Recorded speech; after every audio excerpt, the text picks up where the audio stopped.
Today we're looking at part 1 of 5 reasons that may be killing your marketing. In this video, I'm going to look at the first 3, and then in the second part, I'll look at the final 2 reasons.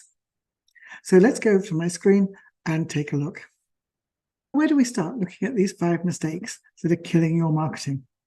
You've downloaded the ebooks, read and absorbed the tips, listened to the experts talk endlessly, and implemented everything you've learned. You've taken action, but nothing seems to be happening. And you might think you're the beginnings of an ulcer. You're doing all the things you're supposed to do, but you're not seeing results, and you're dangling over the cliff of burnout. There's one simple reason why things aren't going right. You're making things too complicated for yourself. Sure, there are millions of strategies you can employ to let the world know about your business and how wonderful its offerings are. But that doesn't mean you should employ them all at once. You're overwhelmed with too much information and bright, shiny objects, which are usually my downfall. You're multitasking yourself to death. Instead, what successful business owners and marketers do is focus on one thing at a time. Once they get results from this single effort, they proceed to the next, having learned exactly what to do to get success. Here are the first 3 of 5 reasons why your marketing may not be working, and what you can do to simplify for success and correct these mistakes. I'll cover the final 2 in my next video. Naturally, any business has more than one goal at a time. There are different things you may want to accomplish in different areas of your business, such as brand awareness, sales, product development, and so on. But if you have too many goals, it's nearly impossible to make significant progress on any one of them. You only have so much time, energy, and resources, and they'll quickly get used up, and you won't see much in the way of progress. To reach a goal, you need to break it down into steps and sub-goals. One goal might break down into 5 or 10 action steps. So what if you have 5 goals simultaneously? Now you have 25 or 50 things you need to do. It's easy to see how difficult this would be.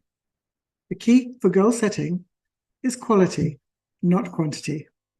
Rather than trying to tackle everything at once and not getting anywhere, choose a specific goal to give your time and attention to. Choose one goal that will bring you the best results in the shortest time, and choose the goal that's most necessary for your business, or that you need to reach before you start on the next one. Try to pick the one that will make the biggest impact on your business right now. You need to prioritize and focus. This is how you achieve your goals. So mistake 2. You don't know what will work. You've learned many different strategies, and now you're trying to employ them all at once. So you're all over the place. The better option is to choose one strategy that you know will work. But how do you know what will work? Easy answer, you don't.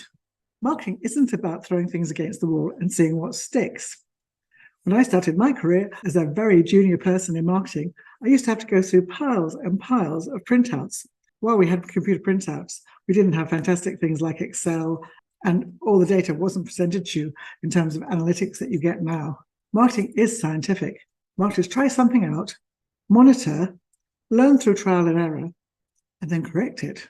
If you're trying to do too many things at once, it's impossible to focus on each strategy and see what's working.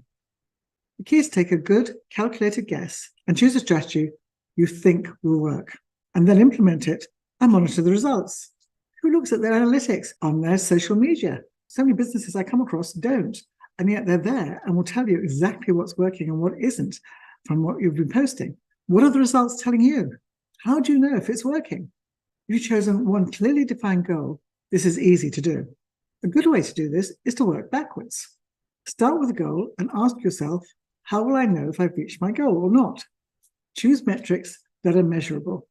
Set up milestones along the way that will tell you whether you're nearing your goals or not.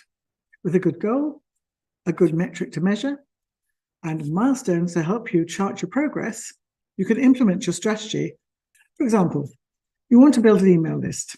The idea is to create 100 subscribers within a month's time. A very measurable goal. The strategy you've chosen is to create a page with a free download. That's an opt-in to get people to sign up and drive traffic to this page for conversions. At this point, you can decide that at the end of the first week, you should see 10 to 20 subscribers. It may be slow to start with. At the end of the first week, check your metrics, and see how many subscribers you have. If you have 10 to 20, you're doing well. If not, there's a problem and you need to examine it further. You might find that traffic is coming in, but it's not converting. This means that you need a better offer or a better web page design or something more relevant to offer that really solves your audience's problem. Make the appropriate changes and start again. Then measure your results and you'll know immediately whether the changes you made were the right ones. Only make one change at a time, otherwise you won't be sure which has actually worked for you. Seasoned marketing pros do this over and over again, and that's how they learn what works. After some time repeating this process, they know exactly how to design that page and exactly how to drive traffic to it. It becomes part of their and your marketing arsenal. The third mistake you may be making is that you're suffering from split personality marketing. After seeing how to correct mistake 2, you might think you can handle running 2 or 3 of these experiments with time to spare. But even if you have the time, energy, and the resources to handle it, you shouldn't. Successful marketers don't do it this way. They focus on just one and see it through to the end. And this is important. Marketers look for results, and you don't get results without focus. Even if you have one goal and a number of strategies for reaching that goal, you're better off working with one strategy at a time and giving that your full attention. For example, something might go wrong during the course of your project that needs your immediate attention. With several strategies going on at once, it might be impossible to do this. The key is that once you learn one strategy, you can put it into your repertoire. Then you repeat it as you start on your next. You can delegate, outsource it, and automate it to make it more efficient.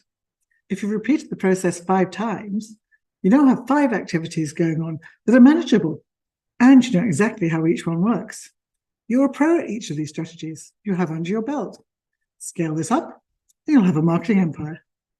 Skilled marketers learn their skills by focusing on their efforts until they got the results they wanted, and then figuring out how to replicate and to scale them. For now, don't worry about building a marketing empire.